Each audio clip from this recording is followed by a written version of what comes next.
Ngayong araw nga mga mare, ito na talaga yung pauwi na tayo. Maraming kaganapan ngayon mga mare, kaya samahan nyo kami. Bago pala tayo mga mare umuwi, ay kumain muna tayo dahil si tita nagata ng gabi.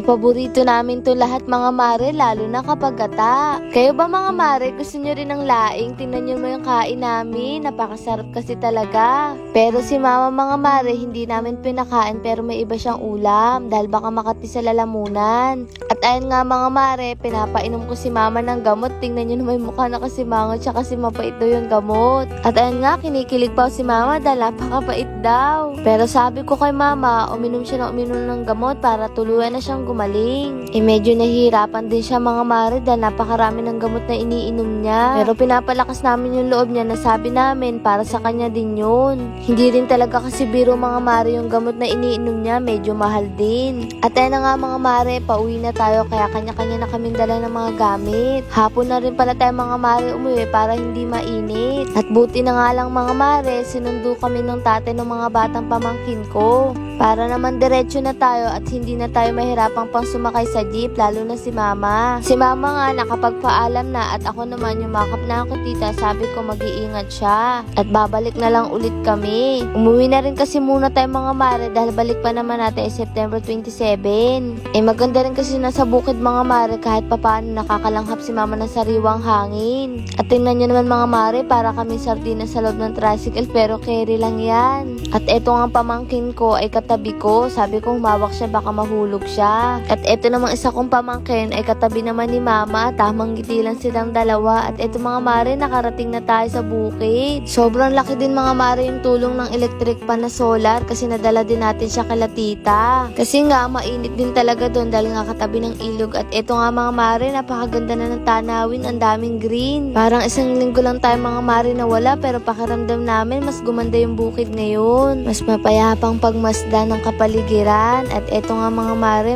para kami na sa roller coaster kasi lubak-lubak yung daan. At hinatid pala kami talaga ni Kuya Aran sa mismong bukid para kay mama hindi siya mabinat. At eto rin pala mga mare yung araw ng pag-uwi ng mga bata sa kanila dahil nga pasukan na. Dumaan lang sila dito para kunin yung mga damit na naiwan nila. Kaya mga mare, matagal-tagal yung makikita yung mga pamangkin ko sa video natin. Dahil kailangan na rin nilang umuwi dahil pasukan na at magiging abala na sila. Pero kapag may oras tayo mga mare, pupuntahan natin sila. At tingnan nyo naman mga mare yung kapaligiran natin, napakagandang pagmasdan. Yung tipong makakaramdam ka ng kapayapaan dahil napakaganda ng kapaligiran. Ito talaga kagandahan sa probinsya, napakamapayapa. Ang sarap kaya dito magmuni-muni mga mare. At ayun na nga mga mare, dumating na tayo at namiss ko to mare. Namiss ko mga mare yung buhay natin dito kahit simple lang pero walang nagkakasakit. Kasi nga sabi nga natin okay lang na mahirap basta walang nagkakasakit sa pamilya natin ay okay na. Kapag malulusog ang bawat pamilya natin ay daig pa natin ng mayaman. At eto nga mga mare, may nagbigay sa atin ng grocery at in-invite din tayo sa kanila. Maraming salamat po kay Miss Marilo Carasi. Ilang araw na din to mga mare pero hindi pa namin binubuksan. Ewan ko ba mga mare, kapag may mga blessing tayo natatanggap, gusto namin lagi si mama ang nagbubukas. Kaya naman, inantay talaga namin gumaling si mama para siya ang magbubukas ng blessing na to. Maraming salamat po kay Lord dahil sa mga taong mabubuti ang puso.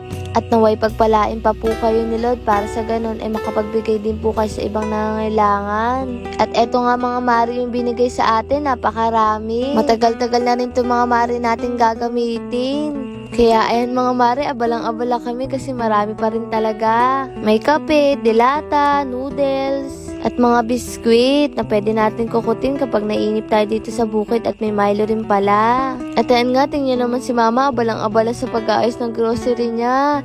At ayun nga, tuhon-tuwa siya at salamat, nakikita na natin yung ngiti ni mama. At sobrang salamat kay Lord kasi pinagaling niya si mama. At eto nga mga mare, may dumating na namang blessing. Galing pala to mga mare kay Miss Mitch Aguilar. Bago pala to mga mare super kalan. Maraming salamat po sa inyo. Makikita niyo po talagang ang saya kay mama habang binubuksan po yung kalan kasi may bago na po siyang super kalan. At may karga na rin mga mare kaya hindi na tayo magpapakarga kapag naubos na lang. At yan na nga mga mare, sinubukan na natin para magamit na natin ang ating bagong super kalan. Naku, ang sarap magluto nito mga mare kahit wala tayong lulutuin. Kailangan din kasi ito ni mama mga mare dahil hindi na nga siya pwede magkahoy. Dahil nga maapektuhan yung baga niya. At tingnan nyo naman itong pamangkin ko, tuwang-tuwa pa siya at si mama nga ngiting-ngiti rin. Salamat po kay Miss Aguilar, nabigyan niyo po ng napakagandang ngiti si mama. At dahil nga mga mare, inalis na natin yung kala na pangkahoy. Eto naman, sinubukan ko na kasi magsasaing na tayo dahil tanghali na rin. At tingnan nyo naman mga mare, napakalakas. At yan na nga mga mare, sinalang na natin yung sinaing. Pero bibili pa rin tayo mga mare ng malaking gas stove kasi may nagbigay para makabili daw tayo. Pero hindi pa lang tayo nakakabili dahil nga kararating lang din natin. At eto nga si tatay kumuha ng malunggay. At ayun nga mga mare, malapit na matuyo ang ating sinaing. At eto nga mga mare, ang ganda pagmasang kapag malayo. At ayun nga yung kapatid ko, nag-iimay na ng malunggay. Sino dito kumakain ng malunggay na may sardinas, taas ang kamay? Eto pala mga mare yung ulam natin ngayon sa pananghalin. At eto nga yung pamangkin ko, tinutulungan naman ng tita niya. Napakabait naman itong bata pa lang matulungin na. At pagkatapos nga nila maghimay mga mare, ako naman naghiwa na ng sibuyas kasi magigisa na tayo. Ang sarap ng ulam natin ngayon mga mare, sardinas na may malunggay. Isa to mga mare sa paborito namin lalo na kapag may sabaw.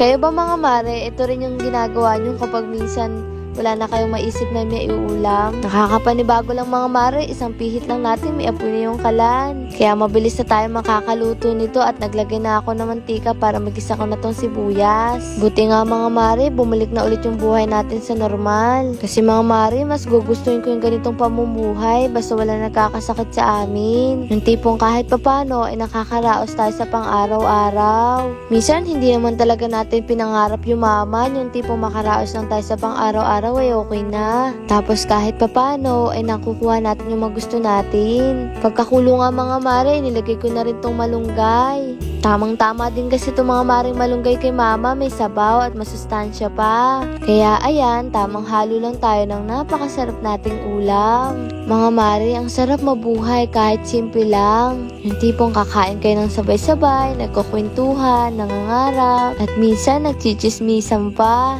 Grabe namang bata na to, napakabata pa, pero alam niyo kung paano na tumulong. Baka magtaka kayo mga mare, apo ko po pala to sa pamangkin. Kaya malaki po yung damit niya, bigla ang sama, kaya hindi po kami nakapagdala ng damit niya. At tingnan niyo naman tong bata na to, sanay na mabuhay mag-isa. 4 na taon pa lang pala yung mga mare, pero sanay na kumain mag-isa at nagsasandok na nga siya. Hinayaan na nga namin mga mare kasi nagwawala talaga to kapag hindi niya nakukuha yung gusto niya. Okay na rin yung mga mare para matuto siyang mamuhay mag-isa. Alam niyo ba mga mare, kahit ganito yung ulam namin, sobra-sobra talaga yung naramdaman kong tuwa. Kasi sa totoo lang, na-miss ko talaga yung ganitong kakain kami ng sabay-sabay. Yung tipong kahit may problema, ay nalalampasan naman. Wala talaga mga maring hindi kakayanin basta magkakasama ang pamilya. Dahil ang pamilya ang magiging kasangga mo sa lahat ng bagay. Hindi mong talikuran ka man ng mundo pero ang pamilya andyan yan. Kaya sana sa bawat oras na nakakasama natin yung pamilya natin, sulitin natin. Lalo na yung mga magulang natin. Minsan subukan yung pagmasin yung mga magulang nyo. Makikita nyo na unti-unti na silang tumatanda. Mga bata tayo, gustong-gusto natin tumanda. Pero ngayon gusto ko na lang ulit din maging bata para mas nakikita ko sila mamang mas malakas. Yung tipong hindi sila nakakaramdam ng sakit kasi malulusog sila. Ganitong buhay mga mare yung gusto ko, simple lang pero magkakasama kaming lahat. Kasi ang pamilya ang pinakamagandang regalo ang natanggap natin mula sa Diyos. Na kailanman ay hindi mapapalitan anumang material dito sa mundo.